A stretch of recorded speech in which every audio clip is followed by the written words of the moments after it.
Bismillahirrahmanirrahim. Assalamualaikum warahmatullahi wabarakatuh. Innal hamdalillah nahmaduhu wa nasta'inuhu wa nastaghfiruh wa na'udzu billahi min syururi anfusina wa min sayyiati a'malina. May yahdihillahu fala mudhillalah wa may yudlilhu fala hadiyalah. Asyhadu an la ilaha illallah wahdahu la syarikalah wa asyhadu anna Muhammadan abduhu wa rasuluh la nabiyya wa la rasula ba'dah. Pertama, marilah kita panjatkan puja dan puji syukur kita kepada Allah Subhanahu wa taala. Karena berkat nikmat serta hidayahnya kita bisa melakukan pembelajaran secara daring. Kemudian selawat serta salam semoga tetap tercurah kepada junjungan Nabi besar kita, yakni Nabi Muhammad SAW. Karena berkat perjuangan beliau, kita masih bisa merasakan nikmatnya agama Islam, damainya agama Islam. Kemudian saya di sini dari kelompok 8 akan menerangkan tentang sejarah hukum Islam di Indonesia. Sejarah perkembangan hukum Islam di Indonesia ada beberapa fase. Yang pertama yakni masa pra-penjajahan Belanda, yakni masa sebelum Belanda menjajah Indonesia. Akar sejarah hukum Islam di kawasan Nusantara ini menurut sebagian ahli sejarah dimulai pada abad pertama Hijriah atau pada sekitar abad ke-7 dan ke-8 Masehi. Kemudian kawasan utara Pulau Sumatera lah yang kemudian dijadikan sebagai titik awal gerakan dakwah para pendatang muslim. Karena wilayah tersebut sangat strategis, yakni menghubungkan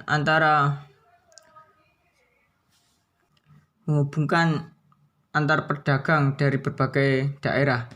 Kemudian berkembangnya komunitas muslim di wilayah itu, yakni di wilayah Sumatera bagian utara, kemudian diikuti oleh berdirinya kerajaan Islam pertama di tanah air pada abad ke-13, yakni kerajaan ini dikenal dengan kerajaan Samudra Pasai yang terletak di wilayah Aceh Utara. Pengaruh Islam yang sangat cepat ini menyebabkan banyak berdirinya kerajaan-kerajaan Islam di Indonesia. Yang pertama yakni Kerajaan Malaka. Kerajaan Malaka ini bertetangga dengan Kerajaan Samudra Pasai. Kemudian yang kedua yakni Kerajaan Demak, Mataram, dan Cirebon yang berada di Pulau Jawa. Kemudian Kerajaan Gowa di Sulawesi dan Kerajaan Ternate Tidore di Maluku. Dan pada saat itu Kesultanan tersebut pun menetapkan hukum Islam sebagai hukum positif yang berlaku. Dan fakta-fakta itu dibuktikan dengan adanya literatur fikih yang ditulis oleh para ulama Nusantara pada sekitar abad 16 dan 17. Kemudian fase selanjutnya yakni fase masa penjajahan Belanda. Cikal bakal penjajahan Belanda terhadap kawasan Nusantara dimulai dengan kehadiran organisasi perdagangan dagang Belanda di Hindia Timur atau yang lebih dikenal dengan VOC. VOC ini dapat dikatakan memiliki peran yang melebihi fungsinya.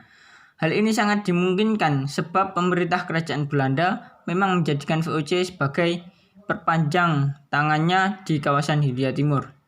Karena itu, di samping menjalankan fungsi perdagangan, VOC juga mewakili kerajaan Belanda dalam menjalankan fungsi-fungsi pemerintahan. Tentu saja dengan menggunakan hukum Belanda yang mereka bawa. Dan pada saat itu, hukum Islam pun dikucilkan karena hukum Belanda yang dibawa oleh penjajah Belanda. Kemudian fase selanjutnya yakni fase masa penjajahan Jepang. Setelah Jenderal Terporten menyerah kepada Panglima Militer Jepang, pemerintah Jepang langsung mengeluarkan Undang-Undang Nomor 1 Tahun 1942 yang menegaskan bahwa Jepang meneruskan kekuasaan yang sebelumnya dipegang oleh Gubernur Jenderal Hindia Belanda. Pada masa pendudukan Jepang ini lebih baik daripada masa penjajahan Belanda dari segi adanya pengalaman baru bagi pemimpin Islam dalam mengatur masalah keagamaan. Kemudian setelah masa penjajahan Jepang, sekarang yakni masa kemerdekaan Indonesia. Pada saat penjajahan Jepang, pemerintah Jepang membentuk BPUPKI yang melahirkan Piagam Jakarta, yang salah satu isinya adalah negara berdasar atas ketuhanan dengan kewajiban menjalankan syariat Islam bagi pemeluk-pemeluknya. Menurut Muhammad Yamin, kalimat ini menjadikan Indonesia merdeka, bukan sebagai negara sekuler dan bukan pula negara Islam.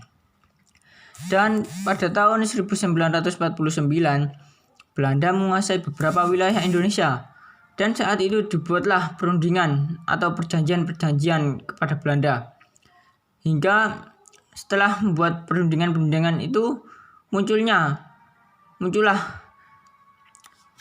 Nigarjati, yakni apa yang disebut dengan Konstitusi Indonesia Serikat pada tanggal 27 Desember 1949. Konstitusi Republik Indonesia Serikat sendiri jika ditelaah sangat sulit untuk dikatakan sebagai konstitusi yang menampung aspirasi hukum Islam. Mukadimah konstitusi ini misalnya sama sekali tidak menegaskan posisi hukum Islam sebagaimana rancangan Undang-Undang Dasar 1945 yang disepakati oleh BPUPKI. Kemudian masa Orde Baru. Mungkin tidak terlalu keliru jika dikatakan bahwa Orde Lama adalah eranya kaum nasionalis dan komunis. Sementara pada saat itu kaum muslim perlu sedikit merunduk dalam memperjuangkan cita-citanya. Karena salah satu partai yang mewakili aspirasi umat Islam kala itu, yakni Partai Masyumi, harus dibubarkan oleh pemerintah pada tanggal 15 Agustus 1960 oleh Soekarno. Dengan alasan tokoh-tokohnya terlibat dalam pemberontakan di Sumatera Barat. Kemudian, menyusul gagalnya kudeta PKI pada 1965 dan berkuasanya Orde Baru, banyak pemimpin Islam Indonesia yang sempat menaruh harapan besar dalam upaya politik mereka mendudukan Islam sebagaimana mestinya dalam tatanan politik maupun hukum di Indonesia. Meskipun kedudukan hukum Islam sebagai salah satu sumber hukum nasional tidak begitu tegas di masa awal Orde ini, namun upaya-upaya itu terus dilakukan. Upaya ini kemudian membuahkan hasil dengan lahirnya Undang-Undang Nomor 14 Tahun 1970 yang mengakui pengadilan agama sebagai salah satu badan peradilan yang berinduk pada Mahkamah Agung. Dan penegasan terhadap berlakunya hukum Islam semakin jelas ketika Undang-Undang Nomor 14 Tahun 1989 tentang peradilan agama ditetapkan. Hal ini kemudian disusul dengan usaha-usaha intensif untuk mengomplikasikan hukum Islam di bidang-bidang tertentu. Dan upaya ini membuahkan hasil saat pada bulan Februari 1988, Soeharto sebagai presiden menerima hasil komplikasi itu dan menginstruksikan menyebarluaskannya kepada Menteri Agama. Kemudian masa era reformasi. Pada masa ini Soeharto akhirnya jatuh dari kursi kepresidenan. Gemuruh demokrasi dan kebebasan bergemuruh di seluruh pelosok Indonesia. Setelah melalui perjalanan yang panjang, di era ini setidaknya hukum Islam mulai menempati posisinya secara perlahan tapi pasti. Yakni lahirnya ketetapan MPR nomor 3 tahun 2020 tentang sumber hukum dan tata urutan peraturan perundang-undangan semakin membuka peluang lahirnya aturan undang-undang yang berlandaskan hukum Islam. Lebih dari itu, di samping peluang yang semakin jelas, upaya konkret merealisasikan hukum Islam dalam wujud undang-undang dan peraturan telah membuahkan hasil yang nyata di era ini. Salah satu buktinya adalah Undang-Undang Nomor 32 Tahun 2004 dan Qanun Provinsi Nangro Aceh Darussalam tentang pelaksanaan syariat Islam Nomor 11 Tahun 2002. Kemudian materi selanjutnya akan disampaikan oleh Mutiara Dwi Sapnaringganis. B. Kedudukan dan pelaksanaan hukum Islam pada sistem hukum di Indonesia. 1. Faktor-faktor pendukung usaha penerapan syariat Islam. Setidaknya ada beberapa hal yang menjadi modal atau kekuatan dalam usaha menuju penerapan syariat Islam. Yang pertama, maraknya gerakan-gerakan Islam yang senantiasa menyuarakan diterapkannya syariat Islam. Yang kedua, gagalnya beberapa sistem hukum dan bernegara yang bukan Islam telah memunculkan rasa frustasi umat manusia, sehingga mereka membutuhkan alternatif-alternatif yang lain. Di antara alternatif itu ialah Islam. Sejarah umat Islam yang cemerlang di masa lampau ketika mereka menerapkan syariat Islam. Sejarah cemerlang ini setidak-tidaknya bisa memunculkan kerinduan-kerinduan pada benak umat Islam atas kembalinya masa kejayaan mereka. 2. Kendala-kendala dalam usaha penerapan syariat Islam. Yang pertama, hambatan eksternal berupa pihak-pihak yang memang sejak awal memiliki antipati terhadap Islam dan syariat Islam. Mereka adalah para pengusung agama dan ideologi tertentu di luar Islam, terutama yang memiliki pengalaman pahit melawan Islam. Mereka senantiasa menyebarluaskan image yang negatif tentang Islam dan syariat Islam. Misalnya dengan menjelek-jelekkan Islam dengan slogan herem dan pedang sebagai simbol bagi pengungkungan kaum wanita dan kekerasan. Yang kedua, hambatan dari pihak-pihak yang sebetulnya tidak terlalu ideologis kecuali bahwa mereka menolak penerapan syariat Islam karena akan mengekang kesenangan mereka. Mereka itulah yang sering disebut sebagai para hedonis, atau yang dalam bahasa Islam disebut sebagai ahlul ma'asyi.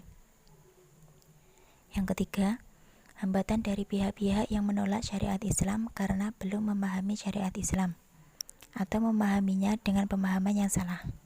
Mereka inilah yang dalam bahasa Islam disebut sebagai ahlul jahal. 3. Teori-teori berlakunya hukum Islam di Indonesia. Yang pertama, ada teori receptio incomplexu. Kedua, teori recepti. Ketiga, teori recepti exit. Keempat, teori receptio a contrario. Yang kelima, teori eksistensi. Yang keenam, teori interdependensi. Dan yang terakhir, teori sinkretisme.